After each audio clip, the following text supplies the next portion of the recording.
오늘 설교 제목은요, 어리신 이입니다. 한번 따라 하시겠습니다. 어리신 이. 어리신 이. 오늘은요, 부활주일로 첫 번째 주일이고요. 또 5월 첫 주일이니까 성찬 주일로 되고요. 또 오늘은 특별히 5월 가정의 달 첫 번째 주일이기 때문에 어린이 주일입니다. 금주 목요일은 5월 5일입니다. 89번째 맞는 어린이날입니다. 우리나라의 맨 처음 어린이날을 정한 분은 방정환 선생님이십니다. 1922년입니다. 89년 전입니다. 89년 전에 어린이날이 정해진 나라가 세계 몇 나라가 될까? 그걸로 보면요, 정말 하나님은 우리 대한민국을 복주 나라가 되는 줄 믿습니다. 이 처음에는요, 어린이날이 5월 첫날 5월 1일이었습니다. 근데 그 후 8.15 광복 후에 5월 1일이 노동절이기 때문에 겹치니까 그래서 어린이날을 5월 5일로 바꿨습니다. 어린이란 어르신이란 뜻인 것입니다. 그 말이 뭐냐? 어린이도 한 인격체로서 존귀한 자, 존경받아야 할 자, 인정받아야 할 자임을 뜻하고 있는 것입니다. 하나님 아버지는요, 어린이를 존귀하게 보셨습니다. 볼까요? 시편 127편 3절에 보니까 자식은 여호와의 주신 기업이요 태의 열매는 그의 상급이로다 그랬습니다. 우리가 세상에서 출세하는 것만, 명예나 권세나 건강이나 재물이나 얻는 것만 상급이 아니라 태열매가 그 자식이, 그 자녀가 그 인생의 열매라는 것입니다.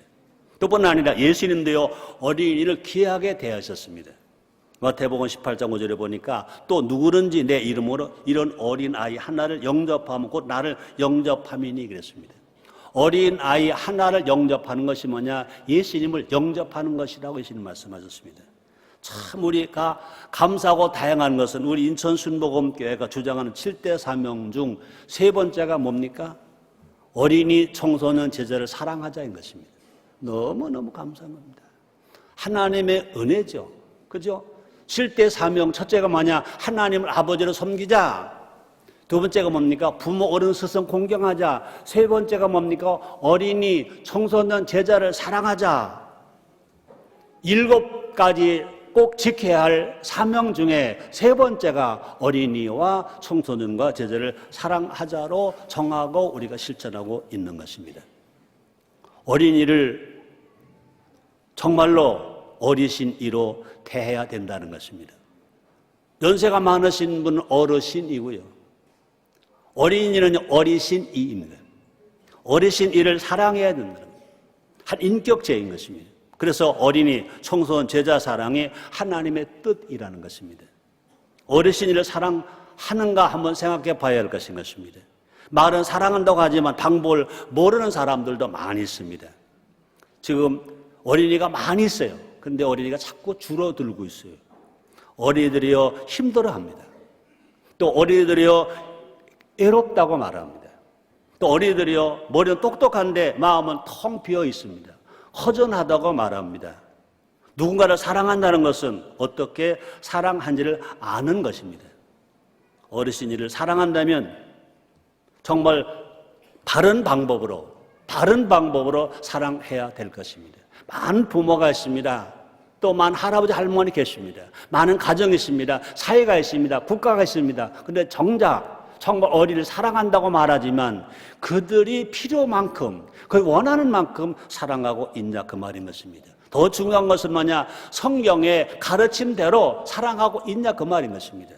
이 시간 어르신이를 사랑한다 어떻게 해야 하는 것인지 다시 한번 성경 중심으로 알아보자는 것입니다. 그래서 어르신 이들에게 해맑은 미소를 찾아주자. 그래서 맑고 밝고 환한 세상을 살게 만들어주자. 오늘 9시 예배를 끝났더니 서한샘 박사가 제 방에 오셨어요. 목사님, 오늘 설교는 저희 부부에게 하신 설교 같아요. 그러더라고. 왜요? 그랬더니 딸이 시집을 갔는데 딸 이름이 서정원이, 저를 아주 좋아했고 저를 존경했던 딸이기 때문에 제 이름을 알아요. 근데 시집을 가서 한 10년 있었는데 음악을 하는 사람이에요. 피아노 연주 박사예요. 근데 아기를 못 낳았어요. 근데 이제 임신해서 앞으로 한 3개월 후면은 출산을 한대. 근데 벌써 어떻게 알아가지고 남자아이래. 이름을 전했대. 요한이래, 요한. 그러니까 서요한은 아니고 그 서박사님의 딸이 아들을 낳는 거니까 그 사위성을 따라야 되겠죠. 근데 어떻게 손자를 기를까? 그랬더니 그 딸이 이제 우리 인천교회 출석하시면서 신앙생활 잘하셨는데 어쩔 수 없이 서울 이사 가게 됐다는 거예요. 왜요? 그랬더니 딸네 집 옆으로 이사를 가야 된다는데.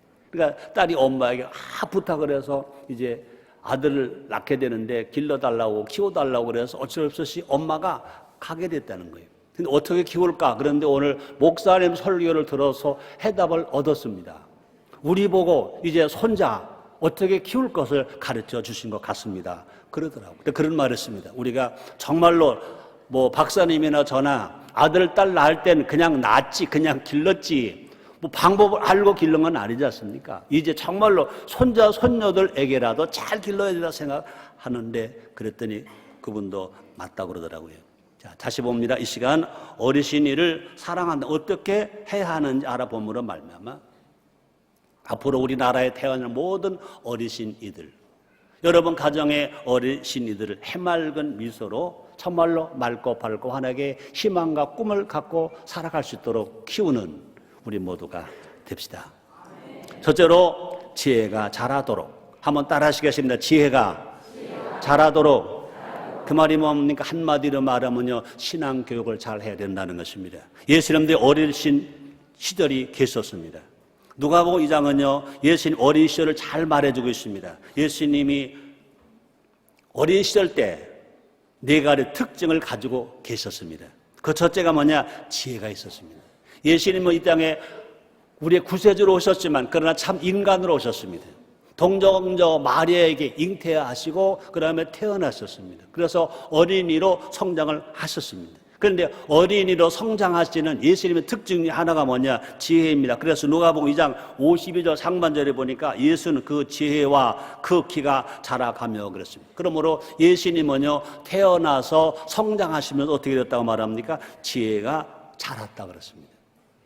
또 어르신이신 예수는요, 지혜로우셨습니다. 그래서 누가복음 2장 40절 상반절에 보니까 아이가 자라며 강하여지고 지혜가 충족하며 그랬습니다. 얼마나 지혜로우셨던지요, 율법 선생들이 깜짝 놀랐습니다. 12살밖에 안 되신 예수님이 말씀하실 때 그 율법 선생들이 너무나 깜짝 놀랐습니다. 이렇게 기록되고 있습니다. 누가복음 2장 46절로 47절입니다.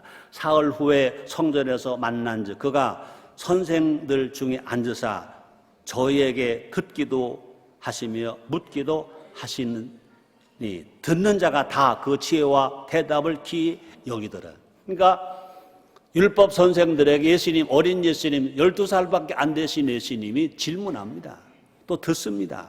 그런데 그 지혜와 그 대답을 너무 깜짝 놀랄, 그래서 지혜로운 대답을 하니까 다 놀랬다는 것입니다.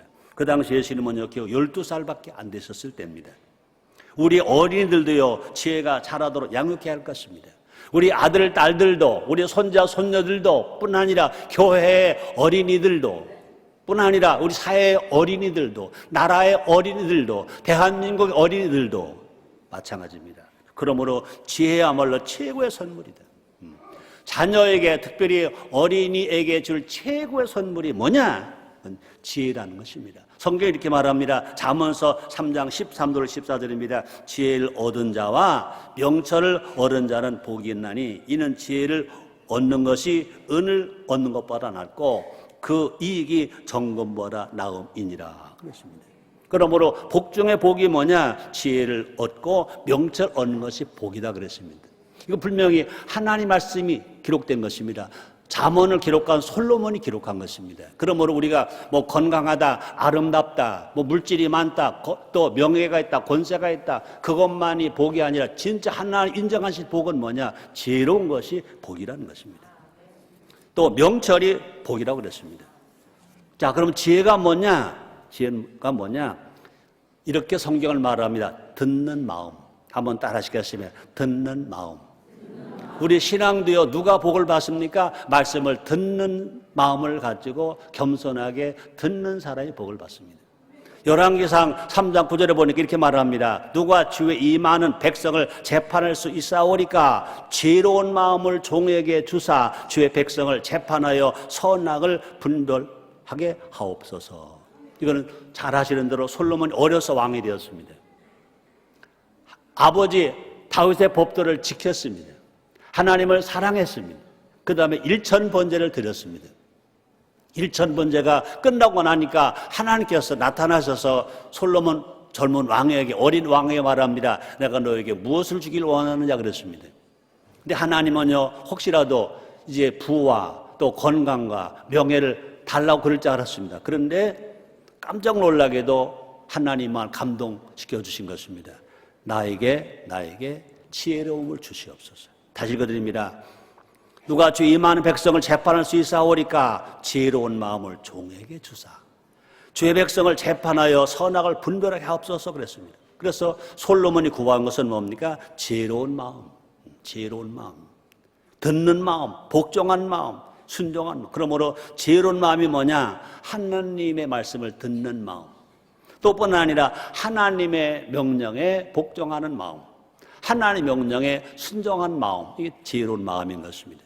하나님 아버지의 말씀을 듣고 순종하는 것이 지혜라고 그랬습니다. 볼까요? 잠언서 9장 10절입니다. 여호와를 경외하는 것이 지혜의 근본이요 거룩하신 자를 아는 것이 명철이니라, 이렇게 말씀했습니다. 그러므로 어르신이에게 말씀을 들려줘야 된다는 것입니다. 우리는요, 너무나 많은 사람들이 학벌 좋은 것을 원합니다. 그래서 지식을 얻기 위해서 학원을 보냅니다. 영어 잘하고 해서 영어 학원을 보냅니다. 영어 단을 많이 하게 합니다. 좋은 대학 가게 합니다. 물론 다 필요한 것입니다. 그런데 그거보다 더 중요한 것이 뭐냐? 우선할 것이 뭐냐? 지혜라는 것입니다. 지식도 있어야 되고 영어 공부도 많이 해야 되고 토플 시험도 잘 봐야 되고 좋은 대학도 가야 되는데 그거보다 더 중요한 것이 뭐냐? 우선할 것이 뭐냐? 지혜라고 말합니다. 볼까요? 잠언 4장 7절입니다. 지혜가 제일이니 지혜를 얻으라. 물은 너희 얻을 것을 가져 명철을 얻을지니라. 첫째가 뭐냐? 제1이 뭐냐? 명예나 지식이나 학벌보다 더 첫째가 뭐냐? 지혜라고 그랬습니다. 그래서 지혜를 얻으라 그랬습니다. 근데 이 지혜가 어디서부터 얻어질 수 있느냐? 유대인들은요, 성경은요, 우리 조상들도 마찬가지였습니다. 밥상머리에서 육신의 양식을 위해서 밥만 먹는 것이 아니라 분명히 지혜를 얻는 교육이 밥상머리에서 있었다는 것입니다. 그래서 하버드 대학의 연구진에 따르면요, 밥상머리에서 아이들은 가장 많은 어휘를 배운다고 발표하고 있습니다. 아이들이 어디에서 제일 아름다운 지혜로운 말을 배우느냐? 밥상에서. 왜? 옛날에 밥상은요, 할아버지 할머니 계셨습니다. 옛날에 밥상은요, 아버지 어머니가 있었습니다. 아들 딸들이 다 있었습니다. 같은 날 같은 시간에 같이 밥을 먹었습니다.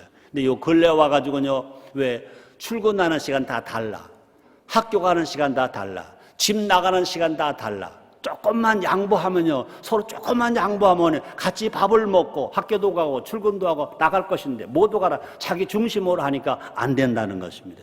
그래서 결과적으로 어린 아이들이 배우는 건 뭐냐? 어린이가 어디서 많은 말을 배우느냐? 친구들을 통해서 배웁니다. 인터넷을 통해서 배웁니다. 그러니까 정말로 품위는 말이 없는 거예요. 지혜로운 말이 없는 거예요. 말도 아닌 말을 막 하고 다니는 거예요. 우리는요, 분명히 어린이에게, 어르신이들에게 우리는요, 성경적 단어를 알려줘야 됩니다. 성경적 언어를 말해줘야 됩니다. 믿음, 소망, 사랑, 은혜, 기쁨, 격려, 권면, 사랑, 용서, 나눔, 희생, 이런 말들을 계속 심어줘야 할 것입니다. 그럴 때 그런 말을 듣고 자란 어린이들은요, 정말로 생각이 하나님적이고 생각이 신앙적이고 항상 삶의 은혜로 살아가게 될 줄 믿습니다. 그러므로 세상에 감당치 못할 지혜로운 자가 분명히 이 세상을 영향력 끼치며 살아갈 수 있으며 리더로 살아갈 수가 있을 것입니다. 그러므로 우리의 자녀들, 우리 교회의 어린이들, 가정의 어린이들, 사회의 어린이들, 대한민국의 어린이들을 지혜가 자라도록 해 줍시다. 두 번째입니다. 키가 자라도록 건강해야 할 것입니다. 그렇습니다. 예수님 어린 시절을 한마디로 정의하면요, 예수님의 어린 시절은요, 균형 잡혔다. 영성도 있고 사회성도 있었다. 또 예수님은요, 지혜도 있었고 뭐도 있었다? 건강도 있었다. 지혜는 있는데 건강이 없다. 건강이 있는데 지혜가 없다. 안 된다는 것입니다. 예수님은요, 균형 있게 성장하셨습니다. 예수님은 지혜가 자라셨다고 그랬습니다. 그래서 영적, 정신적으로 성장하셨다는 것입니다. 동시에 예수님은요, 키도 자라셨다고 그랬습니다. 신체적으로 건강하셨다는 것입니다. 누가복음 2장 52절 상반절에 보니까 예수는 그 지혜와 그 키가 자라가며, 예수님은 지혜가 자란 것만이 아니라 키가 자랐다 그랬습니다. 키가 자랐다는 것은요, 몸이 튼튼하셨다 그런 뜻인 것입니다.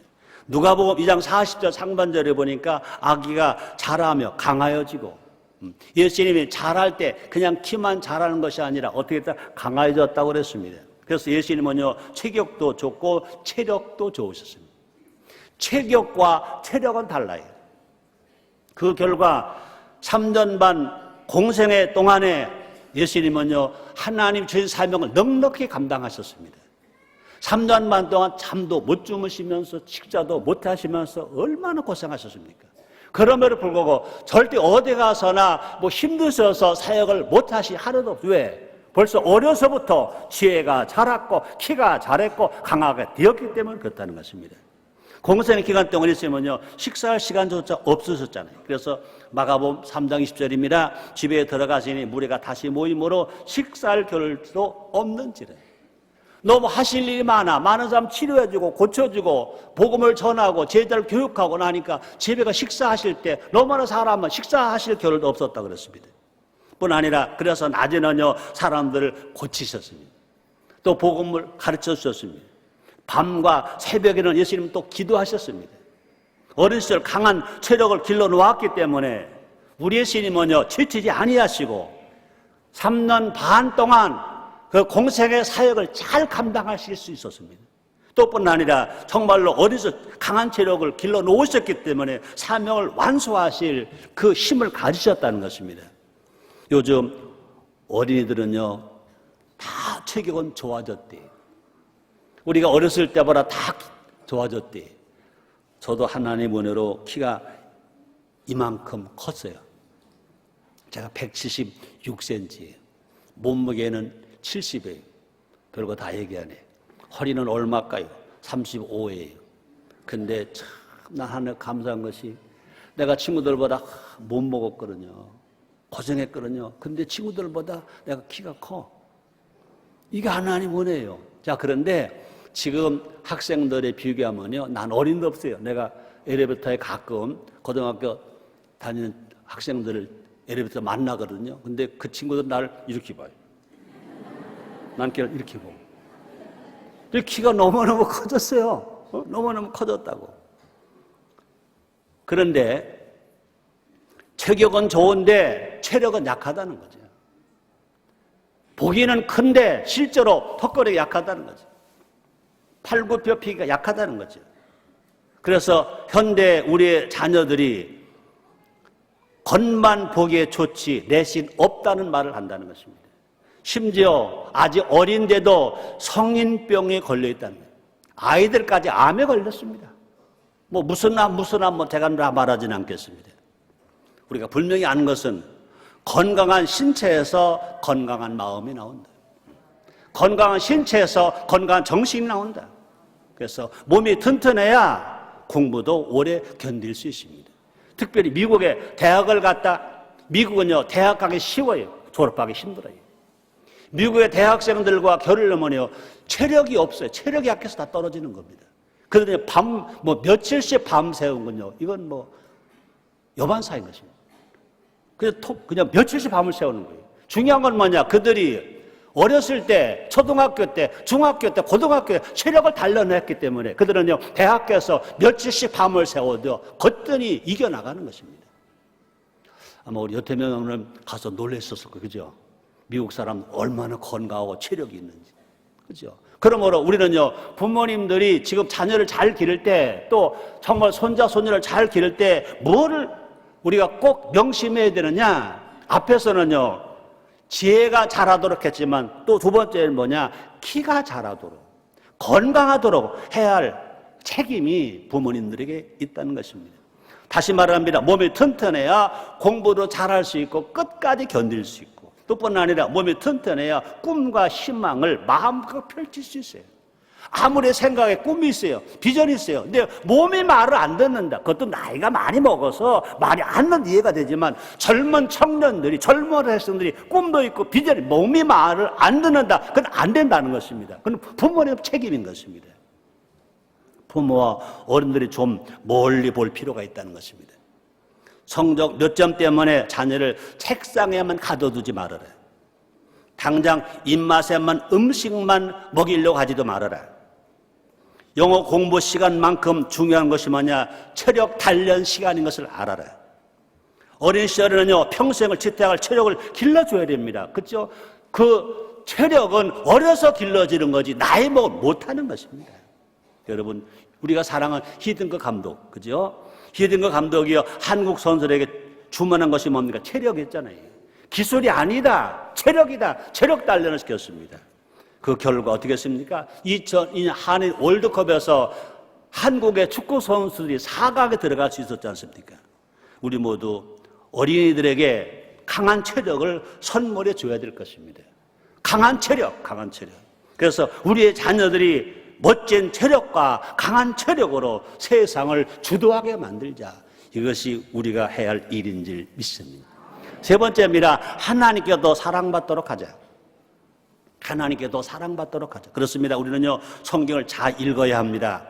단어 하나라도 주의 깊게 살펴야 합니다. 오늘 본문의 표현이 참 재미있습니다. 누가복음 2장 52절입니다. 예수는 그 지혜와 그 키가 자라가며 하나님과 사람에게도 사랑스러워 가시더라. 누가복음 2장 52절. 이 말씀이 예수님을 다 몽땅 표현하고 있습니다. 이 말씀이 우리들의 가정에서 우리들의 어린이들이 이렇게 살아갈 수 있게 만들어준다면 최고의 사람이 되는 것입니다. 한번 따라 하시겠습니다. 예수는 그 지혜와 그 키가 자라가며 하나님과 사람에게 더 사랑스러워 가시더라. 따라하세요. 우리 아들, 우리 딸, 우리 손자, 우리 손녀가 그 지혜와 그 키가 자라가며 하나님과 사람에게 더 사랑받더라. 아멘. 그러게 되기를 주의 이름으로 축원합니다. 자, 보세요. 더 사랑스러워 가시더라라는 표현에 주목해야 할 것입니다. 예수님 때 몇 살이었습니까? 12살이었습니다. 초등학교 5학년, 6학년 밖에 안 됐습니다. 그 나이 때 남자아이들은 그렇게 썩 자랑스럽지 않을 것입니다. 심한 개구장이거나 아마 서서히 사춘기로 접어들 때이기 때문에 아마 삐지는 일도 말고 아마 새침 떼는 것도 많을 것입니다. 자, 그런데 더 사랑스럽기보다는요, 더 말썽제가 될 수가 있는 그때 예수님 어떻게 하셨습니까? 더 사랑스러워 가시더라 그랬습니다. 정말로 교회에서도요, 예배보다는요, 장난치기 바쁜 그때가 그런 나이 아닙니까?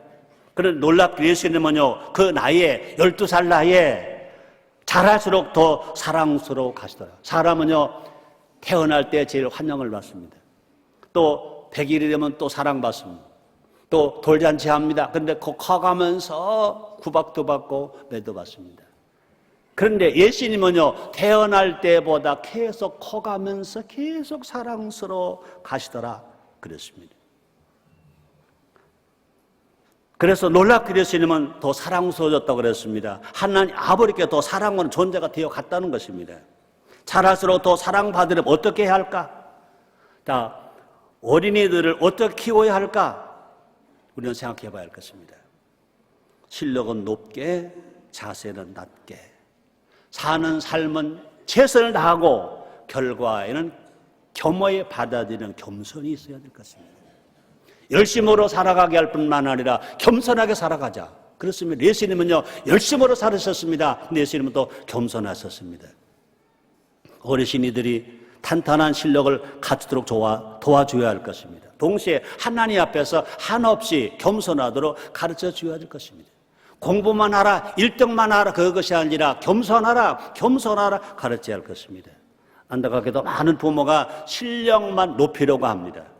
공부만 잘하면 다른 것은 다 덮어두려고 합니다. 공부만 잘해라. 부모 말 잘 안 들어도 좋다. 공부만 잘해라. 친구랑 사이 좋게 안 살아도 좋다. 공부만 잘해라. 그건 전혀 아니라는 것입니다. 공부를 좀 못하더라도 오히려 겸손한 사람, 더 정말 친화적인 사람, 친구들과 하모니를 할 수 있는 사람으로 기르는 것이 하나님 원하시는 것이고, 그런 사람으로 살아갈 때 하나님께 사랑받는 사람이 된다는 것입니다. 인격이 덜 된 명문 대학생은 마치 뭐와 같으냐? 브레이크 없는 자동차 같다, 그런 말이 있습니다. 브레이크 없는 자동차 사고만 칩니다. 인격이 없어요. 공부는 잘해. 명문대학 나왔어요. 그런 이 사회에 사고만 치는 사고 뭉치밖에 될 수 없습니다. 달리면 달릴수록 위험한 존재입니다. 나가서 활동할수록 사회를 어둡게 만들 것입니다. 더구나 하나님은 뭐라고 말합니까? 교만한 자를 싫어하신다고 그랬습니다. 야고보서 4장 6절 하반절입니다. 하나님이 교만한 자를 물리치시고 겸손한 자에게 은혜를 주신다 하였느니라. 예수님 겸손하셨습니다. 볼까요? 마태복음 11장 29절에 보니까 난 마음 온유하고 겸손하니 나의 멍에를 메고 내게 배우라. 그래야만 너희 마음이 쉼을 얻으리니 말씀했습니다. 하나님 아버지와 사람 앞에서 겸손해야 된다는 것입니다. 그럼 우리 자녀에게 뭘 가르쳐야 할 것이냐? 공부만 가르치지 말고 겸손을 가르쳐야 해요.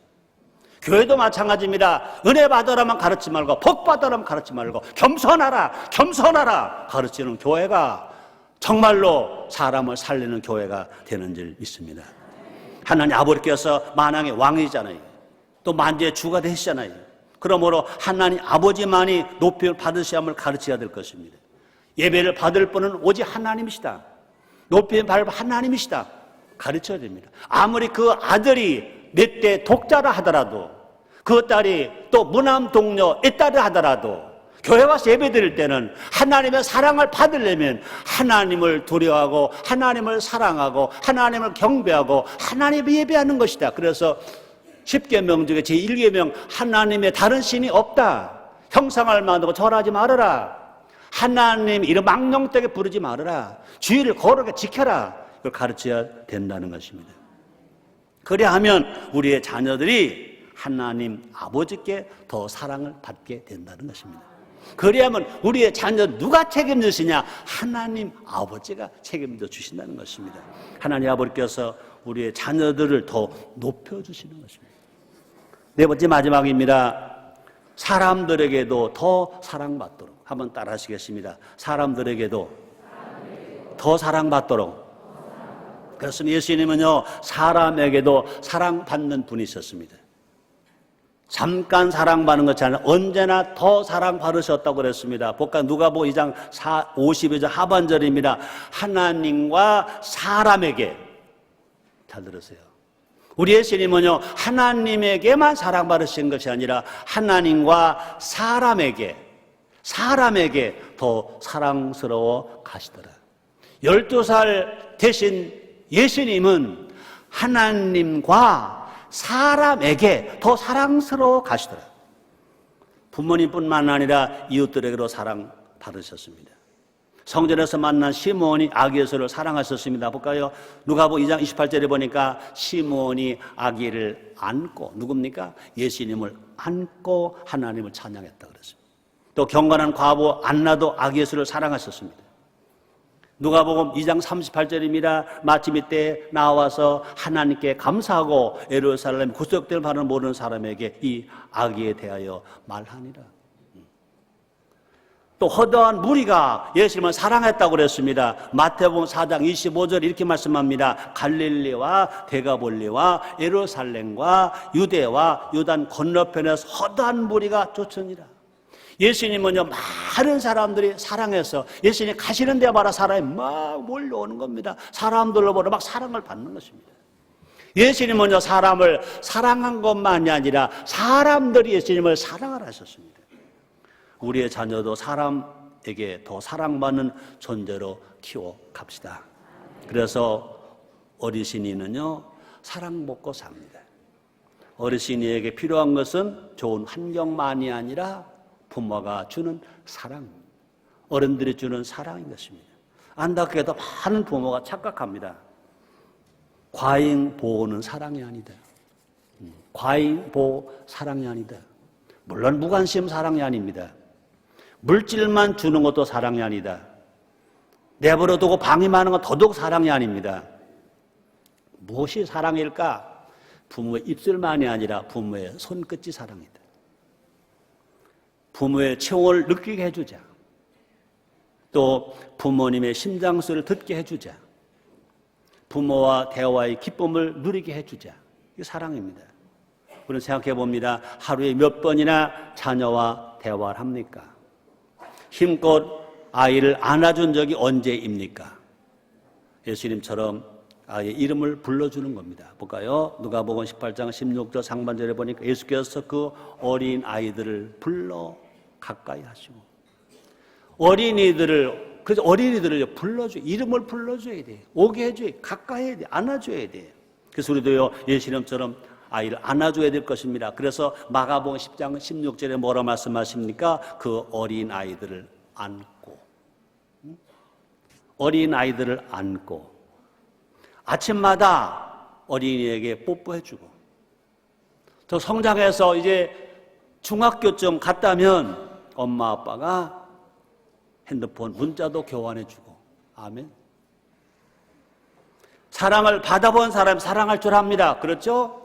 어렸을 때 사랑을 많이 받은 자녀는요, 절대로 나쁜 사람 될 수가 없어요. 어려서 엄마 아빠 할아버지 할머니 이 사회에서 사랑을 많이 받은 어린이들은요, 커서도요, 이 세상을 사랑하며 살아갑니다. 바른 사람은 사랑할 줄 안다는 것입니다. 그래서 사랑할 줄 아는 사람이 더 사랑을 받게 됩니다. 우리 어르신이를 사랑받고 사랑할 줄 아는 사람으로 양육합시다. 교육합시다. 결론입니다. 오늘 설교가 뭐죠? 어르신이입니다. 예수님도 어르신이었던 적이 있었습니다. 그때 예수님은요, 신체적으로, 정신적으로, 영적으로 균형 있게 성장을 하셨습니다. 예수님을 기준 삼아 우리의 자녀들을 양육해야 할 것입니다. 그래서 지혜가 자라게 하고, 키가 자라고, 건강하게 하고, 하나님의 사랑을 더 많이 받게 하고, 사람들로부터 사랑을 더 많이 받게 할 것입니다. 그래서 정말로 어르신이들이 행복해 할 수 있습니다. 어르신이들이 행복한 나라가, 정말로 그 나라가 희망의 나라가 될 것입니다. 어린이가 슬프면요, 그 나라 절대로 희망이 없습니다. 아무리 정치가가 정치를 바꾸려 하더라도 중요한 것이 뭐냐? 어린이들을 기쁘게 해주자. 어린이들에게 희망을 주자. 어린이들에게 맑고 밝게 만들어주자. 그럴 때 분명히 그 나라에 희망이 있습니다. 대한민국에 희망이 있습니다. 여러분의 가정도 희망이 있고 우리 인천 순복음교회도 희망이 있습니다. 우리 모두가 행복하게 살아갈 수 있습니다. 그런 은혜가 여러분 모두에게 있기를 주의 이름으로 축원합니다. 기도하겠습니다. 하나님 감사합니다. 2011년도 89번째 많은 어린이날을 앞두고 진실로 어르신 이에 대하여 말씀을 전하게 하시니 감사합니다. 듣게 하시니 감사합니다. 정말로 어린이들이 맑고 밝고 환하게 살 수 있는 사회가, 가정이, 교회가 되게 하여 주시옵소서. 하나님 그들을 복 주시니 감사합니다. 예수님의 이름으로 기도드리옵나이다.